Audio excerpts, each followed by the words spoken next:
The CHP has their helicopter and units on the ground, 3 units, first unit and two units behind that. And what they're doing with those units, that first unit, as we often know, is the fact that they will talk to the chopper. And I am being told from our assignment desk here in the KCAL studios that the CHP air unit is still following this truck. However, they're having trouble with their spotlight at the current time. But so far, we haven't seen any stopping methods used by the CHP in the way of a pit maneuver or spike strips, but they haven't really had the right opportunity to do so. You know, as the sergeant was saying, you know, we might see on TV and say, hey, they're going into an empty parking lot. They should just do the pit maneuver right now. Why are they not pitting this person and, you know, bringing this to an end?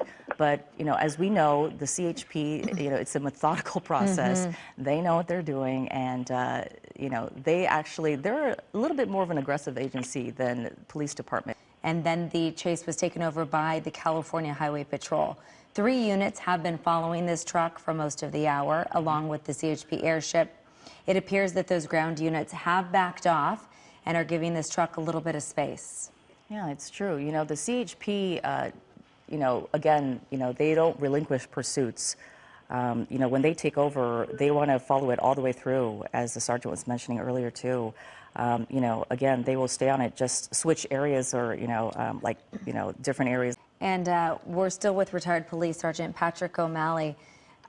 As I watched that truck weave through 2 cars, and to Susie's point, probably some of the most desperate or dangerous driving that we've seen throughout this chase since we've been watching for the better part of the 9 o'clock hour. Sergeant, could you tell us what, if any, advice you would have for any other motorists who might be on the freeway? Because this is Los Angeles. We do have chases like this. Then we saw this driver pick up speed. We saw CHP back up, and then I looked back up at the screen. I looked away, then back up. All of a sudden, CHP officers back on the ground. So, you know, you're pulling in an area that's a shopping center, an area that has more vehicles, more pedestrians, things like that. Then they're weighing all of those factors when they decide to pull off, and especially CHP, because their bread and butter is the freeway. So that's CHP doesn't seem to do that very often. They'll use different tactics in terms of spike strips or pits or things like that. But when it becomes dangerous to the community, you know, and they're weighing what the crime is, then that's their determination if they should continue to chase or just let it go. Sergeant, I was just about to talk to that, because I know in CHP, in, you know, my few months that I've covered chases here in LA, I know once they get on it, they get on it. What other factors, you know, is at play here? Does, like tonight, it's a Friday night. More people are out Friday to dinner and events and stuff. How much of a factor does that play into how these officers respond, and how they might not respond, or how they may hold back more than they normally would on a regular day? Well, right now they're in a dream situation, you know, in terms of chasing a vehicle. Right. You have very light traffic, a lot of areas for the vehicle and the officers to maneuver. And at what point the CHP is going to be able to go in and use one of their stopping actual methods to stop this person? Or are they just going to be chasing this person all night until, you know, they run out of gas? So, you know, obviously we're talking about different methods, Sergeant, that, you know, they can deploy, like a pit maneuver or spike strips. A difficult thing to do on the freeway, though. Tell us why. Well, you just have so many lanes to go across. The spike strips pretty much cover 1 lane of traffic. So in order to, you know, get that vehicle to run over the spike strips, you pretty much have to know which lane they've been traveling in for the, you know, the long duration, especially on the freeway. It's just very, very hard to do them on the freeway, especially when you have other vehicles around. So we understand that after the person who carjacked this vehicle took off from the Kiss and Ride lot, crashed into several cars along Route 1 in this area, and police are continuing to pursue this car, what looks through a parking lot here of some sort of an office building in Beltsville. Again, this happened not too long ago. Chopper 4 is live above the scene as we're watching this person drive through this parking lot. And it looks like there are enough police vehicles on the scene where officers are trying to somehow corner the vehicle, or so you can see now multiple cars now chasing the roadside assistance truck in that parking lot. What we're seeing right now, again, is a roadside assistance truck that was carjacked at the Kiss and Ride in Beltsville along Route 1. That driver took off. Police gave chase. As you can see now, the truck went through different parking areas at a shopping center, went across a field or a patch of grass, and now is in a residential community in Beltsville. As you can see, a few police officers are following this car, or following this roadside assistance truck, I should say. 5 are following in single file. It looks like police tried to block him in there. We understand there's at least 5 police vehicles following this truck right now when it was going through that townhouse community. And at last check, there are 5 police vehicles chasing this roadside assistance truck right now. The truck, you can't miss it. It says emergency patrols. It looks like it's yellow and the lights are flashing. That's probably part of the emergency vehicle that it is, because it's a roadside assistance truck. And now the problem is it is going into traffic, and there are other vehicles around it that may or may not know what's going on.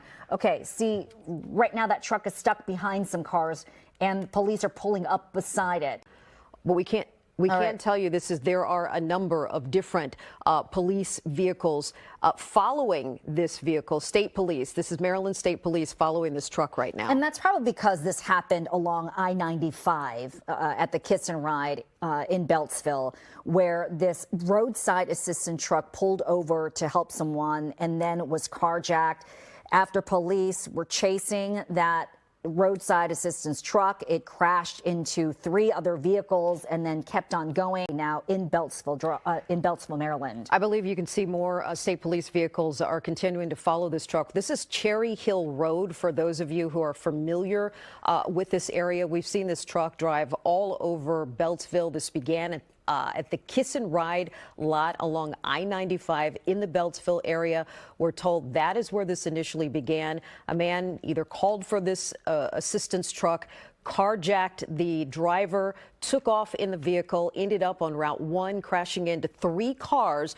We're still waiting to find out, the conditions of the people who were in those other cars, but we can see right now at least 5 or more police vehicles continuing to chase this truck. But right now it looks like the roadside assistance truck is moving away from police, still into the path of traffic, though, right now. Absolutely. Chopper 4 is live over the scene right now. Okay, As so you can now see, there are we can see the multiple cruisers. police cruisers that are still trying to just stay up. There are 3 cruisers, we understand, that are trying to stay with this vehicle right now. Again, 3 state police vehicles are chasing this truck right now, or in pursuit of this truck right now, or following it to try to end this safely, because this is the middle of rush hour. There are a number of vehicles out on the road. Just the willingness to ram into police vehicles, ram into just people who have no idea what's going on out there. This driver is plowing through traffic to escape police at this rate. At last check, we had at least 3 Maryland State Police cruisers chasing the roadside assistance truck. And we've been on the air now for more than 10 minutes following this truck through Chopper 4 and seeing what's going on. But at this point, we've watched him significantly damage a police cruiser, hit multiple other cars. What we do understand is that we've watched the truck not only ram into a police cruiser, causing significant damage, go the wrong way into oncoming traffic, but hit multiple vehicles as the driver tried to escape from police. At least 10 vehicles by our count watching from Chopper 4. And now the driver is stopped. We don't know what's happening now, and we don't see where the police cruisers are at this point that were chasing this roadside assistance truck. At some point, we know there were multiple police vehicles that were pursuing this. At first, it was state police, took multiple police officers. They have the driver on the ground right now. After pursuing this vehicle for roughly 30, 40 minutes, they finally stopped him after this vehicle crashed into multiple cars that started on the Kiss and Ride lot along I-95 in Beltsville. We are now in Silver Spring, Maryland, and we have seen this vehicle do so much damage to so many vehicles. If you're just joining us now, we are following breaking news. These are live images from Chopper 4 as police have now put in custody a driver who carjacked a roadside assistance truck from the Kiss and Ride in Beltsville. But we saw this vehicle cause significant damage to multiple cars, people who were driving along the roads that had no clue this was happening. We saw this, the driver go into oncoming traffic, crashing into the cars coming toward him, cars on the side of him, just trying to get away from police. And once the driver ended up in this wooded area behind Burnt Mills Park, that's where the Trader Joe's is. It's not far from the White Oak area, heading south on 29. The driver would not open the doors. The driver was surrounded by police officers, multiple police officers with guns drawn, but they had to break into the window.